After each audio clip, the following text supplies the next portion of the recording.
Okay, new business. If you haven't noticed yet, we got a new little area, y'all. We moved the man check-in stations to this room, which used to be, well, it was like behind the coffee shop area. We moved it to that room because if you were at the check-in area, you know that it was extremely loud and it was hard to hear. And we just thought, oh my goodness, there are this number of people that are new, and their very first experience is frustration, which should not be. So we now have the new kids' room, which is right here. So this is what this means, okay? We'll have someone standing under, there's a new here sign that is kind of near where the man stations used to be.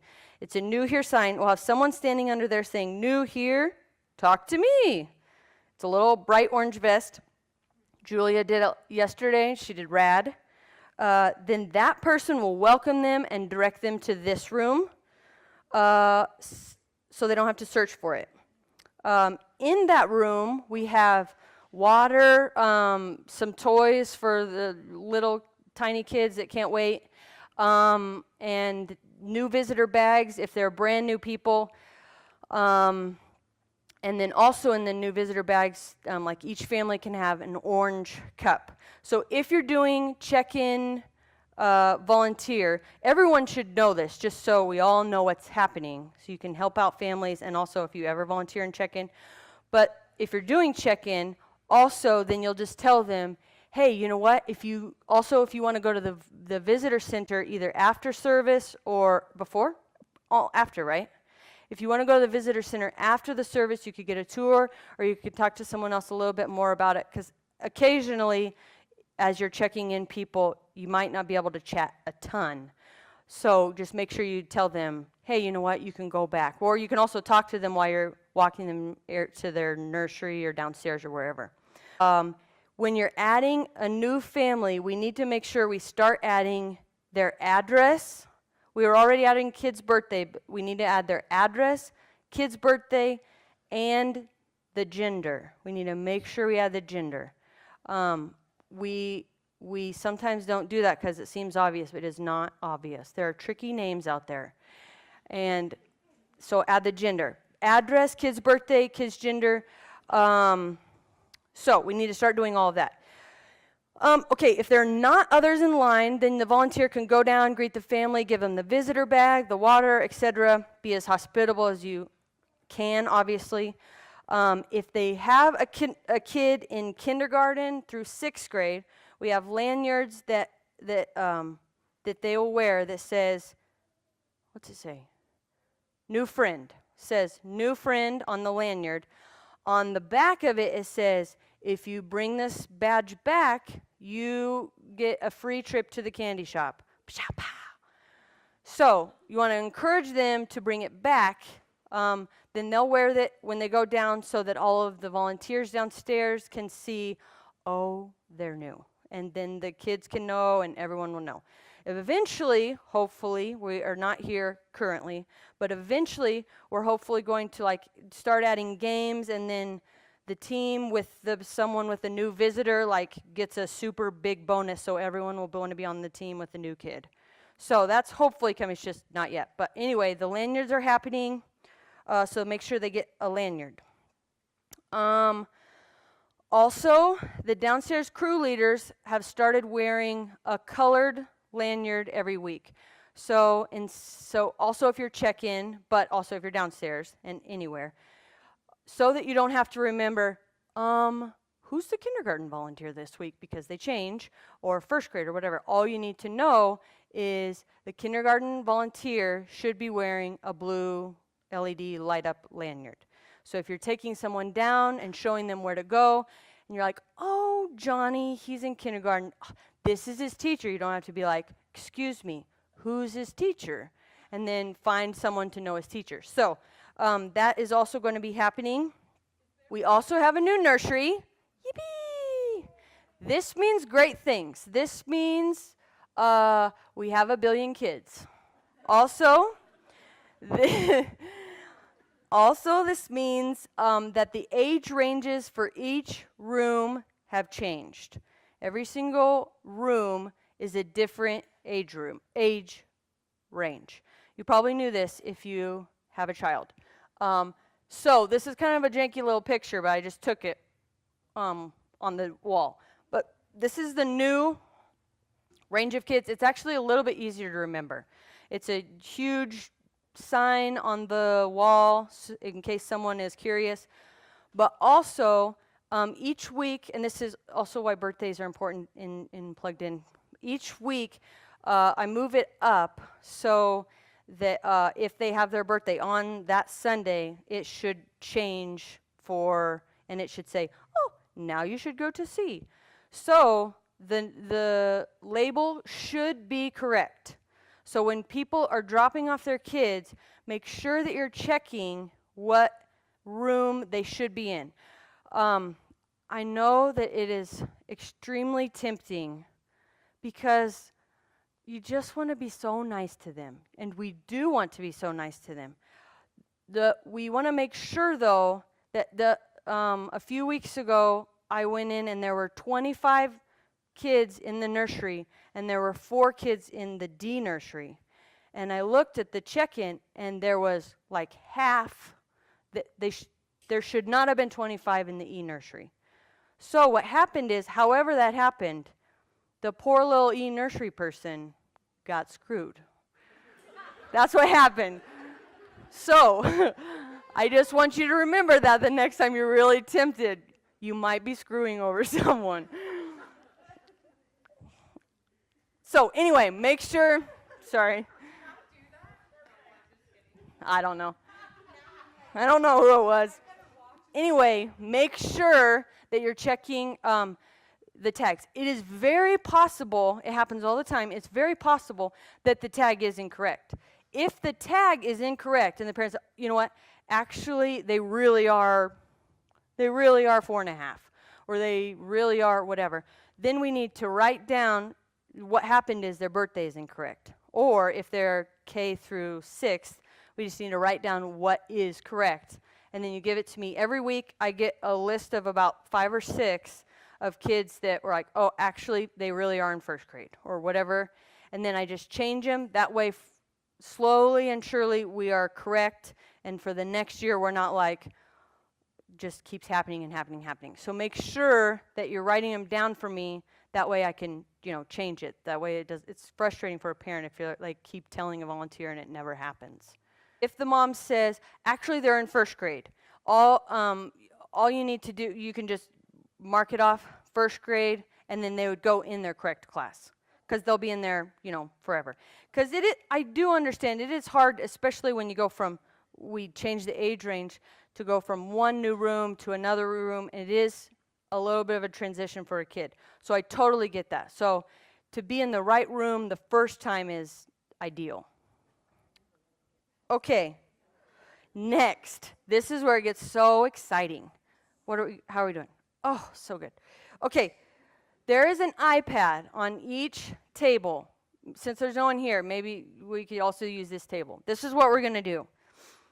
We're going to go through text paging, and I want every single one of us to go through it. You personally go through it. If you have the thought, I'll probably figure it out, that's a bad thought. Take it out. Because what happens on Sunday is all those thoughts go away, and the first thought that comes is, I will text Christine. And that should not happen, okay? The very first thought should be, I know how to do this. We're going to text the parent, okay? So this is what I didn't open it up on purpose, FYI, because, okay, let's go to, yes, okay. So every morning, or every Sunday morning, what happens is I go in and see at the bottom there where it says check-in, the little icon. Every Sunday morning, I go in and log in, so it should be exactly ready for text paging. However, occasionally, you click it, and if you accidentally, or if you are one of those people that, you click on the mouse 5 times, if you're one of those, If you click on it, that means it will log you out, and that means you have to log back in. So we're going to practice logging back in the event that you're a clicker, okay? However, it will make your life much easier if you're not a clicker. If you have behavioral issues, or even like 4-year-old, 3-year-old, if you have any sort of behavioral issues or anything that you're like, this child is distracting me, for every single child, we still need to text the parent. You don't and should not say, your child's being rotten, your child's being terrible, come now. Like that, obviously, you do not want to say that. But you can text a parent. I actually, truthfully, do this a lot. And I usually just say, you know what, Johnny is really struggling today. I think maybe you're going to need to come down. And a lot of times they come down and then they're better right away. And sometimes just telling the kid you're going to text them will do it. But make sure you text a parent if at any time they're completely distracting you from everyone else.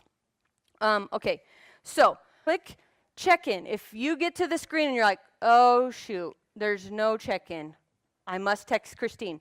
Stop it. Instead, you're going to go to check-in. Click check-in. The one that you'll go to every single Sunday is called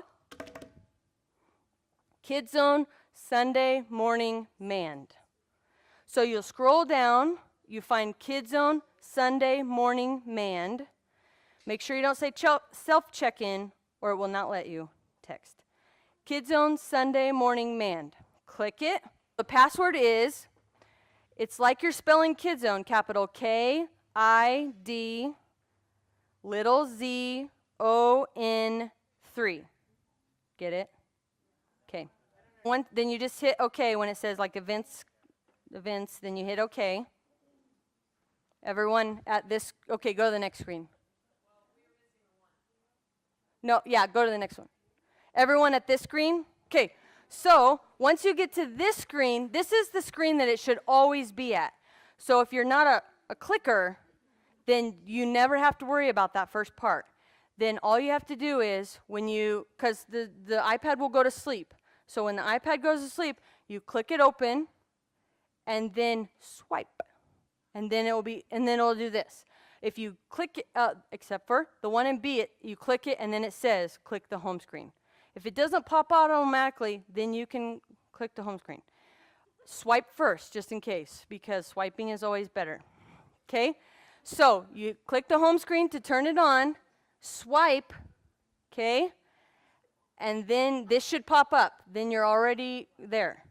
Otherwise, click it one more time. If you're like, it got out of it, then all you got to do, Kids Zone Sunday Morning Manned, Kids Zone with the 3, and then you're in, okay? This is why we're practicing it, so we can be super fast. Okay, so once you're here, at the top right of the screen, the left icon, you see the one that's closest says send text. If you have bad eyes, it's just the top one, the left one. It says send text. Click it. Okay, now go to the next screen. This is what should pop up. We there? Okay. When this pops up, you type the kid's name who needs help. So if my child is crying, you type in Lincoln Wilson, and the person who checked them in should pop up. So Lincoln Wilson, then I pop up, you click the person that pops up. If you only put like Lincoln and there's like 4 Lincolns, then you just make sure you Lincoln Wilson. When you get to this, it'll say, please come to the area where you dropped off Lincoln Wilson. Okay? You don't need to change that at all, especially if you're in the nursery. All you have to do is hit send, and I just got it. Someone just sent it. Good job. And then I got a little text, and it says, please come to the area where you dropped off Lincoln Wilson. And the parent should have their phone with them and get the text, okay? If for some reason you're like downstairs or something and you text the parent, I have often changed it, and I've often said, so-and-so is struggling, could you please come and help him or whatever. I have also, there's been a couple times where someone, like if for some reason a 3-year-old ends up downstairs, I've texted the parent and says, just so you know, I took your child to the correct room. And that they don't need to come, they just need to know that they're not going to pick them up downstairs, they're going to pick them up in the 3-year-old room. So I've done that before. So if you find out a child too late is in the wrong room, you can also text the parent and say, you don't need to come. You only get so many characters, so be real good with your characters. You don't need to come, but just so you know, you can pick up Johnny in the C nursery or whatever happened, okay? So then you hit send and it goes. Okay, let me tell you this. I think that we should stop the wording about the developmentally thing. I completely agree with you, and we should still, every kid should go to their correct room for many reasons. For your sakes, for the other volunteers' sakes, for the child's sake, and for developmentally sake. However, when we use the language for developmental purposes, you're always going to get back, Johnny is much smarter than whatever. You're always going to get that. And truthfully, that's not why we do it. Truthfully, we don't have someone going into E because they're so much smarter than the D kids. That's not why. The reason why is so we can manage and not have 50 kids in one. So, you should truly know that there's a lot of new people, so we should be as kind as we possibly can. But it really does affect everything. You know, they really should be in that room. He's going to love it. That teacher's amazing. They got bubbles in there, okay? Or whatever. Just think of something great. Usually what I tell them downstairs is, if they want to go downstairs, I usually tell the parent, you know what, I usually have to text you right away if they're too young. And I make a point to do it. Because if it affects the parent, sometimes it helps. If they have to come down and get them, then it does help if they're in, the correct room.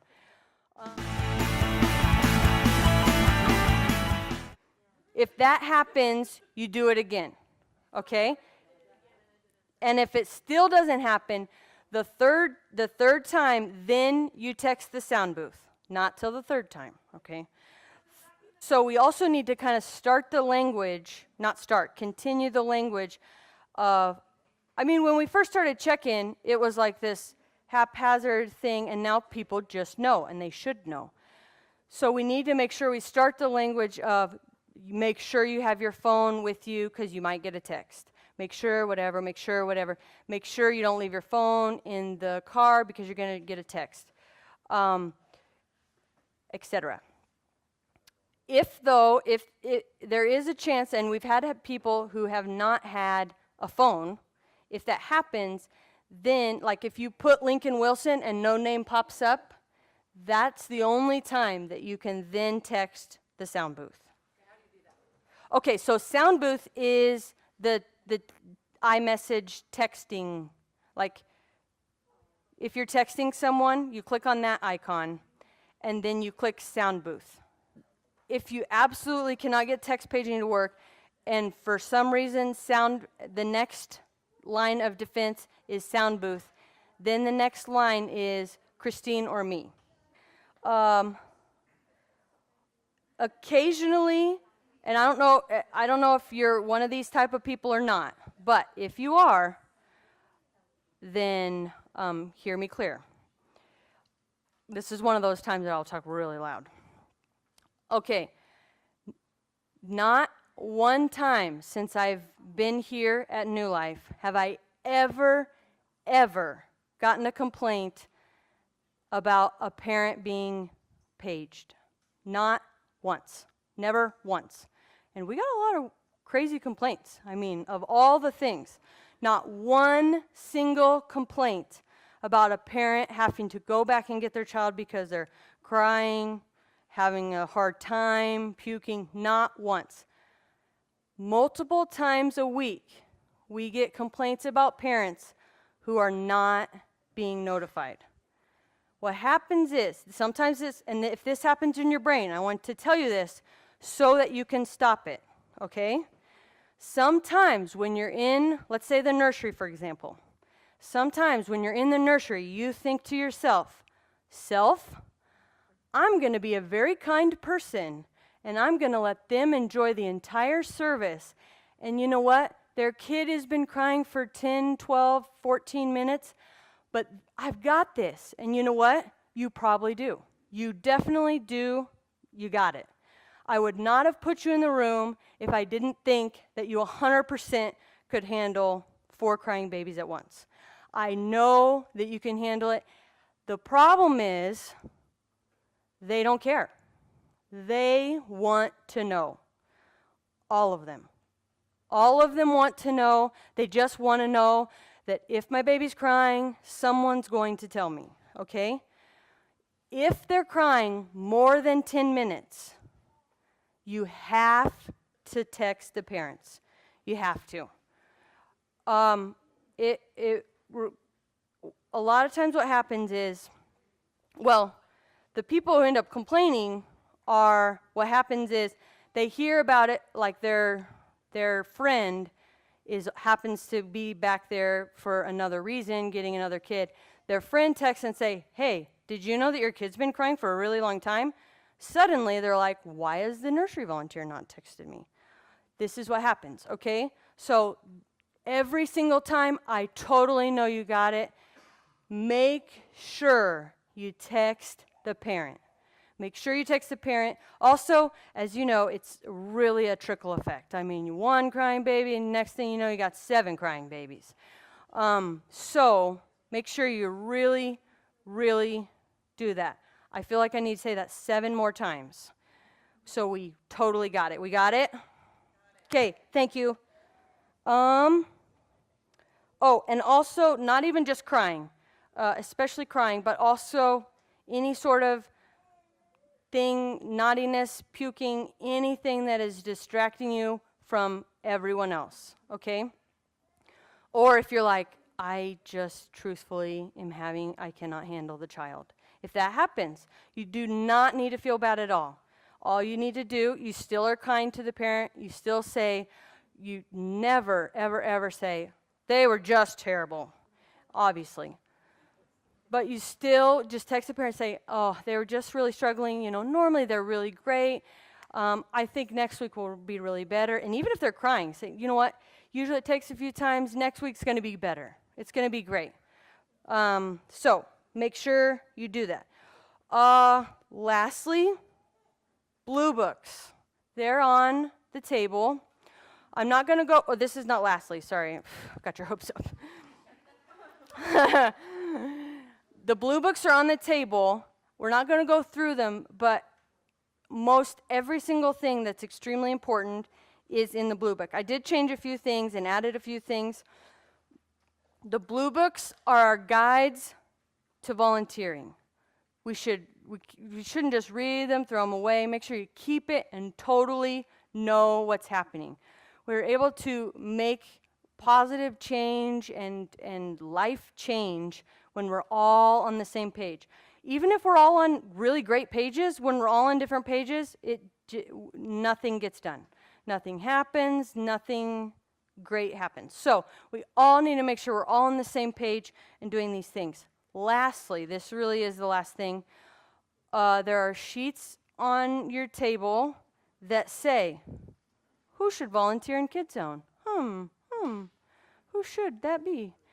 All of you know people in the community and the church. You all have a different line of people that you know. You all know way more than I do. If you know of someone, I want you to think currently, right now, before you leave, if you know of someone, you're like, man, they would just be really great in the nursery, or they'd be great in check-in, or they would be downstairs, anywhere.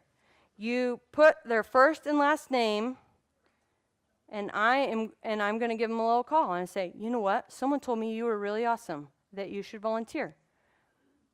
And then maybe they will.